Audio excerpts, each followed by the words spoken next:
ஜெய் ஸ்ரீ மாத்ரே நமக. ஜெய் குருதத், ஜெய் குரு பரசுராம். நமஸ்காரம். நான் கரூர்லேருந்து வல்சலா பணிக்கர், பிரசன்ன ஜோதிடர். இன்னைக்கு நம்ம மாசி மாத ராசி பலன்கள் மேச ராசிக்கு எப்படி இருக்குன்னு பார்க்க போகிறோம்.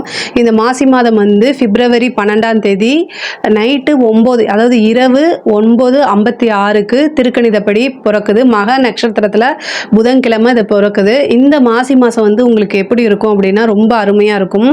இந்த மாதம் வந்து மக நட்சத்திரத்தில் பிறக்கிறதுனால இந்த மகன் நட்சத்திரத்துடைய அணுஜென்ம நட்சத்திரம், திரிஜென்ம நட்சத்திரங்கள் பரிகாரம் பண்ணிக்கணும். திரிஜென்ம நட்சத்திரமான அஸ்வினி நட்சத்திரக்காரர்கள், மேச ராசி அஸ்வினி நட்சத்திரக்காரர்கள் வந்து பரிகாரம் பண்ணிக்கணும். என்னன்னா அதாவது பசுமாட்டுக்கு வந்து வைக்கோல், கோதுமை வெல்லமும் கலந்து அதுக்கு குடிக்கிறதுக்கு கொடுக்கறது, அல்லது வந்து அகத்திக்கீரை கொடுக்கறது.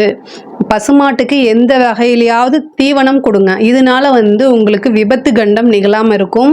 ரெண்டாவது, வருமானத்தில் எந்தவித தடையும் இல்லாமல் இருக்கும். அதனால மேச ராசியில் அஸ்வினி நட்சத்திரக்காரர்கள் வந்து இந்த பரிகாரத்தை பண்ணிக்கங்க. உங்கள் ராசிக்கு எப்படி இருக்குது அப்படின்னா ரொம்ப நல்லா இருக்குது. நான் உண்மையாலுமே சொல்கிறேன். ஏன்னா 5 கூடைய அதிர்ஷ்டத்துக்குடையவர் வந்து 11ஆம் இடத்துல இருக்கார். மாசி மாதம் சூரியன் வந்து உங்களுக்கு 11ஆம் இடத்துக்கு வந்துடுது. இந்த 11ஆம் இடத்துக்கு வரதுனால நல்ல லாபம் அப்படிங்கிறது. அது மட்டும் இல்லாமல் சூரியன் வர்றது ஒளி கிரகமாக இருக்குது இல்லையா. சூரியன் வந்து ஒளி கிரகம்ங்கிறதுனால நல்ல நிரந்தர வருமானம் அப்படிங்கிறது இந்த மாதம் முழுவதுமே உங்களுக்கு இருக்கும். அது மட்டும் இல்லாமல் சுக்கிரனும் உச்சமாக இருக்குது. 2 கூடிய சுக்கிரன் வந்து உச்சமாக இருக்குது 12ஆம் இடத்துல. அப்போது வருமானம் எவ்வளோ வருமோ அதுக்கு தகுந்த என்ன செலவுமே இருக்கும். பட் ஆனால் நீங்கள் கவலைப்படாதீங்க. இப்போ இருந்தே செலவை கண்ட்ரோல் பண்ண பழகுங்க. நீங்கள் வெட்டியாக செலவு பண்ண போகிறது கிடையாது. அது மேசராசிக்காரங்க அப்படி தான். உங்களுக்காக ஒரு செலவு நீங்கள் பண்ணும்போது அதை பல தடவை யோசித்து பண்ணலாமான்னு இருப்பீங்க. பட் ஆனால் சீக்கிரமாக மற்றவங்களுக்காக நீங்கள் செலவு பண்ணுவீங்க. ஸோ அதனால் அதை வந்து இப்போ இருந்தே நீங்கள் கண்ட்ரோல் பண்ணிக்கோங்க. அப்படி இல்லைன்னா வாலண்டரியாக நீங்களாகவே என்ன செய்யணும் அப்படின்னா ஏதாவது ஒரு சீட்டு போடுறது, இல்லை ஏதாவது சேவிங்ஸ் போடுறது, போஸ்ட் ஆஃபீஸ் போடுறது, இந்த மாதிரி ஏதாவது ஒரு வாலண்டரியாக ஏதாவது ஒன்று பண்ணுங்க. இல்லை அப்படின்னா சேவிங்ஸ் அப்படிங்கிறது பண்ண முடியாமல் போயிடும். ஆல்ரெடி வந்து நான் சனி பயிற்சி வீடியோ போட்டிருக்கேன், அதில் பாருங்கள். ஏன் அப்படின்னா 7.5 சனியும் உங்களுக்கு ஸ்டார்ட் ஆக போகுது. அதனால் வந்து விரயங்கள் அதிகமாகிறதுக்கு வாய்ப்பு இருக்குது. ஸோ அதனால் நீங்களாக ஏதாவது ஒரு விரயம் நல்ல விரயமாக பண்ணிக்கோங்க. அதாவது செலவு அப்படின்னா வாலண்டரியாக நம்மளே செலவு பண்ணுறது, ஒரு கோல்டு வாங்குறது கூட ஒரு செலவு தான். இந்த மாதிரி பண்ணிக்கோங்க. தொழிலில் வந்து நல்ல வளர்ச்சி தாங்க. தொழில் மூலிமா நல்ல வருமானம், லாபம் ஈட்டுறது, அதே மாதிரி நல்ல இன்கம் அப்படிங்கிறது இந்த மாதம் முழுவதுமே இருக்கும். நிரந்தர வருமானம் அப்படிங்கிறது தொழில் ரீதியாகவும் சரி, உத்தியோக ரீதியாகவும் சரி.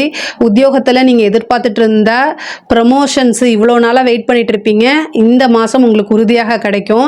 அதே மாதிரி நிறைய பேர் வந்து வெளியூர் போகிறதுக்கு உண்டான வாய்ப்புகள்லாம் இந்த மாதம் இருக்கும். ப்ரைவேட்டாக ஐடி ஜாப்போ இல்லை வேறு ஏதாவது ஹெச்ஆர் இந்த மாதிரி ஒர்க் பண்ணிட்டு இருக்கவங்க கூட ஃபாரின் போகிறதுக்கு ரொம்ப நாளாக நீங்கள் ட்ரை பண்ணிட்டு இருப்பீங்க இல்லையா. இந்த மாதம் வந்து உங்களுக்கு அது கண் முன்னாடியே அதுக்குண்டான ஆப்பர்ச்சுனிட்டிஸ் வரும். அதை மிஸ் பண்ணிடாமல் நீங்கள் என்ன செய்யுங்க, அதை வந்து அப்ளை பண்ணி நீங்கள் இந்த மாதம் போகிறதுக்கு உண்டான வாய்ப்புகள் அதிகமாக இருக்குது. அதனால் எந்த வாய்ப்பு கிடைச்சாலும் அதை கை நழுவி விட்டுறாதீங்க.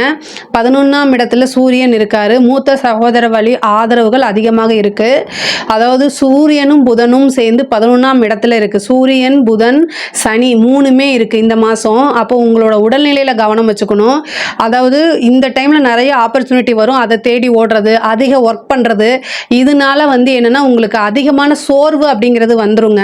இந்த சோர்வை தவிர்க்கிறதுக்கு நீங்கள் நல்ல ஃபுட்டு எடுத்துக்கோங்க. ஆனால் உங்களுடைய உடல்நிலையில் ஹெல்த் சம்மந்தப்பட்ட விஷயங்கள ரொம்ப கான்சியஸாக இருங்க.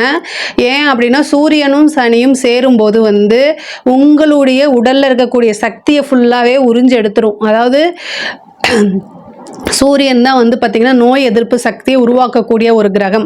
சனி வந்து அந்த இடத்துல அதே சூரியனும் சனியும் ஒன்று சேர்றதுனால இது வந்து பிரச்சனைகளை உண்டு பண்ணும். அதாவது உங்களோட ஹெல்த்தில் இருக்கக்கூடிய அதாவது ஹெச்பி லெவல்லாம் வந்து ரொம்ப லோவாக போயிடும். அதனால் ரொம்ப கவனமாக இருங்க. அதுவும் புதன் கூட சேர்றதுனால நரம்பு சம்மந்தப்பட்ட பிரச்சனைகள் இதெல்லாம் இருக்குது. இதை தவிர்க்கிறதுக்கு நல்ல ஃபுட்டாக, அதாவது சத்துள்ள ஒரு உணவுகளை நீங்கள் எடுத்துக்கிறது ரொம்ப முக்கியமானது. இதை ஏன் சொல்கிறேன் அப்படின்னா மருத்துவ செலவு வரத்துக்கு உண்டான வாய்ப்புகள் இருக்குது. 6 கூடையவரும் இப்போ சூரியன் கூட சேர்ந்திருக்காரு. அதனால தான் இவ்வளோ விஷயங்களை நான் அழுத்தி சொல்கிறேன். அப்புறம் வந்து உத்தியோகத்தில் இருக்கவங்களுக்கு நல்ல ப்ரொமோஷன் கிடைக்கிறதுக்கு உண்டான வாய்ப்பு இருக்குது. சில பேர் வந்து அதாவது பிப்ரவரி 27க்கு மேலே செவ்வாய் வந்து இவ்வளோ நாளாக வக்ரமாக இருந்தார் இல்லையா, இப்போ உங்களுடைய ராசி அதிபதி வந்து வக்ர நிவர்த்தி ஆகிறாரு 27ஆம் தேதி, பிப்ரவரி 27ஆம் தேதி. அதுக்கப்புறம் வந்து உங்களுக்கு இவ்வளோ நாளாக இருந்த கடுமையான மனச்சுமைகள், போராட்டங்கள் எல்லாமே ஒரு முடிவுக்கு வந்துடுது. இந்த 27ஆம் தேதிக்கு மேலேருந்து உங்களுக்கு ரொம்ப நல்ல டைம் ஸ்டார்ட் ஆகுது. அதனால் நீங்கள் தொட்டதெல்லாமே வந்து வெற்றியாகிறதுக்கு உண்டான வாய்ப்புகள் இருக்குது. பெண்களை பொறுத்த வரைக்கும் அதாவது ஒரு விஷயத்தில் வந்து முடிவு பண்ணிட்டீங்க அப்படின்னா உங்களுடைய வெல்விஷர் கிட்ட கேட்டு செய்யுங்க. எடுத்தோம் கவுத்தோம் அப்படிங்கிற ஒரு விஷயத்தை செஞ்சிடாதீங்க. சுக்கிரன் ராகு சேர்ந்திருக்கு. 2 கூடையவரும் 7 கூடையவரும் வந்து ராகுவோட பிடியில் இருக்கனால நீங்கள் ஒரு விஷயத்தை செய்யணும் நீங்கள் நினைக்கும் போது என்னென்னா உங்கள் குடும்பத்தார்கிட்ட இருந்துட்டு ஈஸியாக ஒரு பர்மிஷன்லாம் கிடைக்காது. அதுக்காக நீங்கள் கொஞ்சம் வந்து போராடுற மாதிரி இருக்கும். ஒரு தடவைக்கு 2 தடவை கேட்குற மாதிரி இருக்கும். அதே மாதிரி ராகுவோடு சேர்ந்திருக்கும் போது சம்டைம் வந்து குடும்பத்தாருடைய வாக்குவாதங்கள் நிகழ்கிறதுக்கு உண்டான வாய்ப்பு இருக்குது. இதெல்லாமே வந்து ரொம்ப அனுசரணையாக போகக்கூடிய காலகட்டமாக இருக்குது. ஒரு சிலருக்கு வந்து திடீர்னு மேரேஜ் ஆகிறதுக்கு 7ஆம் அதிபதி ராகுவோடு சேர்ந்து 12ஆம் இடத்துல இருக்கனால திடீர்னு வந்து மேரேஜ் ஆகிறதுக்கு உண்டான வாய்ப்புகள் இருக்குது. திடீர் கல்யாணம், ரிஜிஸ்டர் மேரேஜ், லவ் மேரேஜ் இந்த மாதிரி விஷயங்கள்லாம் இந்த மாதம் வந்து உங்களுக்கு நிகழ்கிறதுக்கு வாய்ப்பு இருக்குது. மேச ராசியை பொறுத்த வரைக்கும் இந்த மாதம் வந்து திடீர்னு ஒரு நல்ல செய்தி, மங்களகரமான செய்திகள் வந்து உங்களுக்கு வரதுக்கு வாய்ப்பு இருக்குது. புத்திர ஸ்தானத்துக்கு வந்து 5ஆம் அதிபதி தான் 11ல் இருந்து 5ஆம் இடத்தை பார்க்குறாரு. அதனால் வந்து ஒரு நாள் அதனால் வந்து சில பேருக்கு வந்து சந்தான பிராப்தம் அப்படிங்கிறது இந்த மாதம் இருக்குது. அது மட்டும் இல்லாமல் குருவும் வந்து உங்களுக்கு உங்கள் ராசிக்கு 2ஆம் இடத்துல இருக்கார். அது வந்து வக்ர நிவர்த்தி ஆகிட்டார். ஸோ அதனால் குருவும் வந்து உங்களுக்கு நல்ல காசு பணங்களை கொடுக்கறதுக்கு உண்டான அமைப்புகள் இருக்குது. ஆஸ் யூஷுவல் நான் சொல்கிற மாதிரி தான் வண்டி வாகனங்களில் போகும்போது ரொம்ப கவனமாக போங்க.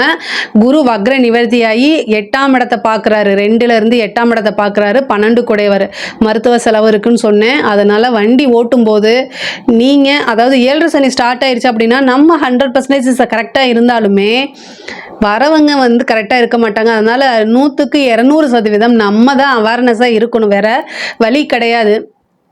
நம்ம சொல்லி என்ன வேணால் பண்ணிக்கலாம். பட் ஆனால் ஆப்போசிட்டில் வரவங்களை நம்ம போய் குடிக்காதேன்னு சொல்ல முடியுமா, இல்லை இப்படி பண்ணாதேன்னு சொல்ல முடியுமா? நம்ம வந்து அமைதியாக போனால் கூட இந்த காலகட்டத்தில் பிரச்சனைகள் நம்மளை தேடி வரதுக்கு தான் அதிக வாய்ப்பு இருக்குது. அதனால் ரொம்ப கவனமாக இருங்க. மேசராசியை பொறுத்த வரைக்கும் கிரக அமைப்பு உங்களுக்கு ரொம்ப நல்லா இருக்குது. இந்த சுக்கிரன் வந்து உச்சமாக இருக்கிறதே வந்து நிறைய காசு பணத்தையும் கொடுப்பாரு. அதே நேரத்தில் அது எங்கே போகுதுன்னு கண்டுபிடிக்க முடியாத அளவுக்கு வந்து செலவுகளும் இருக்கும். 3 கூடையவர் 11ல் இருக்காரு. மூத்த சகோதரன் வழியே ஆதரவுகள் நிறைய இருக்குது. அதே மாதிரி பாக பிரிவினைங்கிறது வந்து இந்த மாதம் உங்களுக்கு ஏதாவது கோர்ட்டு கேஸ் பிரச்சனைகள் இருந்தாலும் சரிங்க, அதாவது உங்களுடைய சொத்தை வந்து பிரிக்கிறதுல ஏதாவது பிரச்சனைகள் இருந்தாலும் அது எல்லாமே உங்களுக்கு இந்த காலகட்டத்தில் ஃபேவராக அமைகிறதுக்கு வாய்ப்பு இருக்குது. கலைத்துறை சார்ந்தவங்களுக்கு இது சூப்பரான மாதம். நல்ல முன்னேற்றம், நிறைய வாய்ப்புகள் இருக்குது. நிறைய காசு சம்பாதிக்கக்கூடியான அமைப்புகள் இருக்குது. அதே நேரத்தில் அரசாங்கத்தில் இருக்கவங்க ரொம்ப கவனமாக இருக்கணும். சூரியனும் சனியும் சேர்க்கை இருக்குது. அதனால் அரசாங்கத்தில் இருக்கிறவங்க எந்த பிரச்சனையாக இருந்தாலும் சரிங்க, அதாவது உங்களோட உயர் அதிகாரிகள் யாராவது வாய்வழி ஏதாவது சொல்கிறாங்கன்னா அவங்க சொல்லிட்டு போயிடுவாங்க. பனிஷ்மெண்ட்டை நீங்கள் தான் அனுபவிப்பீங்க. அதனால் எதுவுமே ரிட்டன் ஆர்டர் இல்லாமல் செய்யாதீங்க. கையெழுத்து போடுற பிரச்சனைகள் இருக்குது. அதனால் கையெழுத்து போடும்போது பார்த்துருக்கணும். அக்கௌண்ட்ஸ் அதாவது செக்கு பணம் ஹேண்டில் பண்ணும்போதெல்லாம் ரொம்ப பார்த்து பண்ணுங்கள். இந்த மாதம் உங்களுக்கு சனியும் புதனும் கிரகம் ஒன்றா சேருதுங்க. யாருக்கும் போய் ஜாமீன் போட்டுறாதீங்க. யாருக்கும் இவங்களுக்கு நான் கேரண்டின்னு சொல்லிடாதீங்க. இதெல்லாமே உங்களை தான் வந்து பிடிக்கும். அதனால் அப்புறம் கடன் ரீதியாக கொஞ்சம் இந்த மாதம் பிரச்சனைகளை சமாளிக்கிற மாதிரி இருக்கும். இஷ்ட தெய்வ வழிபாடு பண்ணுங்கள், குலதெய்வ வழிபாடு பண்ணுங்கள். சூரியனும் சனியும் எப்பெல்லாம் கோச்சாரத்தில் ஒன்றா இருக்கோ அப்போ குலதெய்வ வழிபாடு பண்ணுறது ரொம்ப ரொம்ப நல்லது. குலதெய்வ வழிபாடு வந்து பல வருஷத்துக்கு ஒரு தடவை வந்து இப்போ சூரியனும் சனியும் சேருது. அதாவது மாசி மாதம் கும்ப ராசியில் சேருது. இந்த மாதம் வந்து நீங்கள் குலதெய்வ வழிபாடு பண்ணிங்கன்னா ரொம்ப சூப்பர் அருமையானது இருக்குது. அதே மாதிரி அரசியல் சம்மந்தப்பட்டவங்களுக்குலாம் இது நல்ல முன்னேற்றமான காலகட்டம் தான். பெண்களாக இருந்தால் வெளியில் போகும்போது ஜாக்கிரதையாக போயிட்டு ஜாக்கிரதையாக வாங்க. மேச ராசியை பொறுத்த வரைக்கும் இந்த மாசி மாத பலன்கள் வந்து ரொம்ப அருமையாக இருக்குது. பொருளாதாரத்தில் நல்ல வளர்ச்சி, தொழிலையும் நல்ல வளர்ச்சி. அதே நேரத்தில் குடும்ப ரீதியாக சில பிரச்சனைகள்லாம் வரும். அதெல்லாம் பார்த்துருந்துக்கோங்க. தாயாருடைய தேக ஆரோக்கியத்தில் கவனமாக இருங்க. அஸ்வினி நட்சத்திரக்காரர்கள் பரிகாரங்கள் பண்ணிக்கங்க. இதில் ஏதாவது சந்தேகங்கள் இருக்குது அப்படின்னா கமெண்ட்ஸில் கேளுங்க, நான் கண்டிப்பாக ஆன்சர் பண்ணுறேன். நம்மளுடைய சேனலை லைக் பண்ணுங்கள், ஷேர் பண்ணுங்கள், சப்ஸ்கிரைப் பண்ணுங்கள். நன்றி, வணக்கம்.